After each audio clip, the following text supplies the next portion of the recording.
Hey friends, welcome back to my channel. If you are new to my channel, my name is Raymond.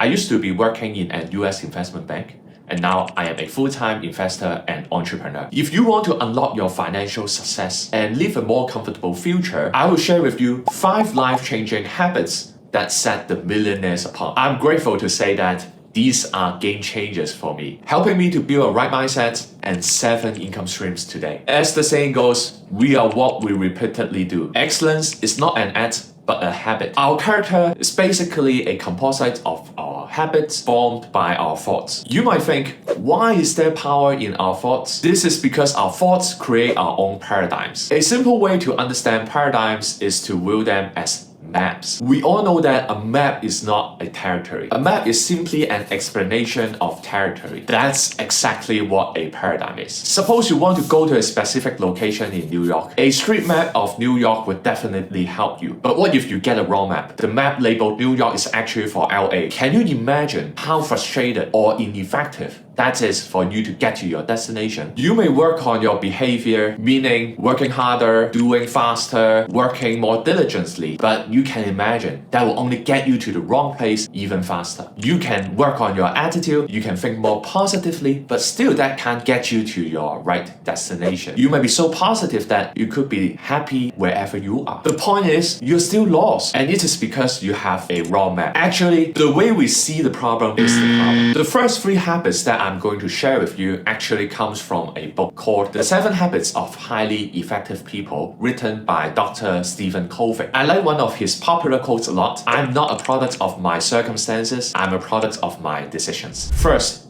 be proactive. The first life-changing habits to me is to be proactive and continue to be proactive. You may think, what? Even a primary school kid know about proactiveness. To be proactive, it's all about whether we recognize our responsibility. Look at the word responsibility. Responsibility, the ability to choose your responses. Proactive people, they don't blame the circumstances, conditions, or people, but the reactive people are the opposite. If the weather is good, they feel good. If it is not, it affects their attitude and performance. When people treat them well, they feel well. If people don't, they feel defensive or even protective. If you want to be proactive, focus on the circle of influence. Work on the things that you can do something about. Don't focus on the circle of concern, which is something that you have no control about. Some examples like, if only I had a boss who wasn't that micromanaging. If only I had a more patient husband. If I had more obedient kids. If I could just have more time to myself. But the circle of influence is filled with the word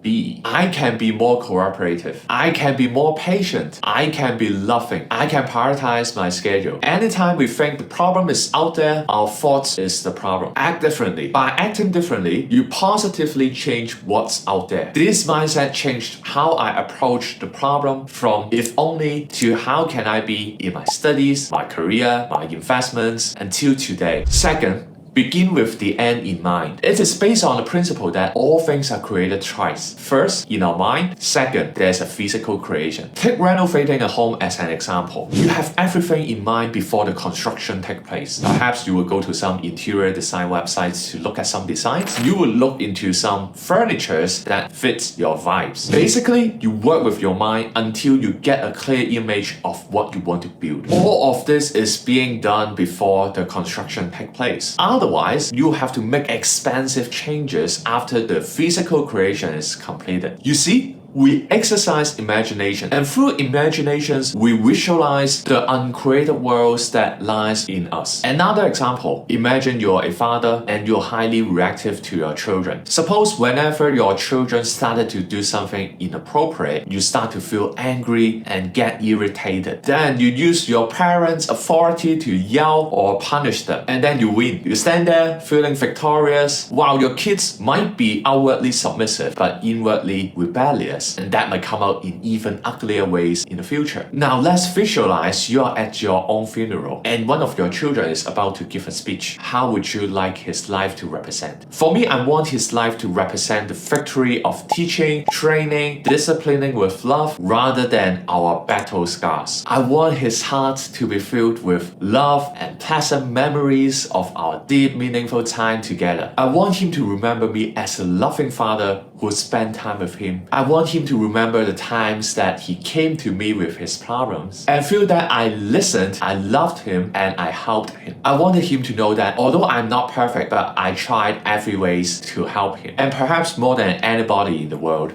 I love him. I believe all the parents, they want the same because they value their children. By beginning visualizing the end in mind, perhaps you may act differently. When they do something inappropriate, you may first calm yourself down before explaining to them the consequences of their actions. You will discipline them in love and also tell them why you care about how they behave. This is a very powerful habit. Whenever you make a decision, start first with your mental creation. What do you really want out of this? How would this decision affect your future? And would this decision make you regret later? Third, put first things first. So habit 1 says you are a creator, you are in charge. Habit 2 is about mental creations based on imagination. Now habit 3 is about physical creation, how to actualize what you have visualized. Dr. Stephen Covey introduced the Covey quadrant theory for time management. There are 2 factors and 4 quadrants. The 2 factors are urgency and importance. Urgent means it requires immediate attention, like now. If a phone rings now, you have to pick it up. Most people can't stand the thought of letting the phone keep on ringing itself. Importance has to do with results. It's something important to your values and goals. Take a look at these 4 quadrants of time management matrix. Quadrant 1 is urgent and important. Quadrant 2 is important but not urgent. Quadrant 3 is urgent but not important. Quadrant 4 is not urgent and not important. Quadrant 1 is urgent and important. Sometimes we call this crisis or problems. Everyone has their quadrant 1 activities in our own lives, but quadrant 1 activities consumes us. If we focus on quadrant 1 every day, the problem comes in, getting bigger, and a huge problem could wipe you out. You get knocked out, you get beaten up, and the next time you have to face the same thing again. Basically, if you work in a quadrant 1 task, your life is just beaten up by problems and problems. Effective people stay out of quadrant 3 and quadrant 4 because whether they're urgent or not, they are not important. Quadrant 2 is something that millionaires spend the most of their time on. It focuses on something that is not urgent but very important. Things like building a long-term plan, building relationship with people, exercising, building passive income streams, and also learning new skills, etc. Now, this is what you can do. First, identify your role, like your role as an individual, husband, son, or friends, etc. And spend time to indicate which area or which role that you would like to spend time and spend the energy to focus on. Then come up with weekly goals. Ideally, these weekly goals should tie in with your long-term goals. And finally, these weekly goals should also be broken down into daily goals, that how you're gonna plan your time, daily routine before work or after work, or how are you gonna spend your weekend, etc. Normally, I would spend 15 minutes each morning to organize my schedule and to ensure that I'm on track to my quadrant 2 goals on a weekly, monthly, and yearly basis. Fourth,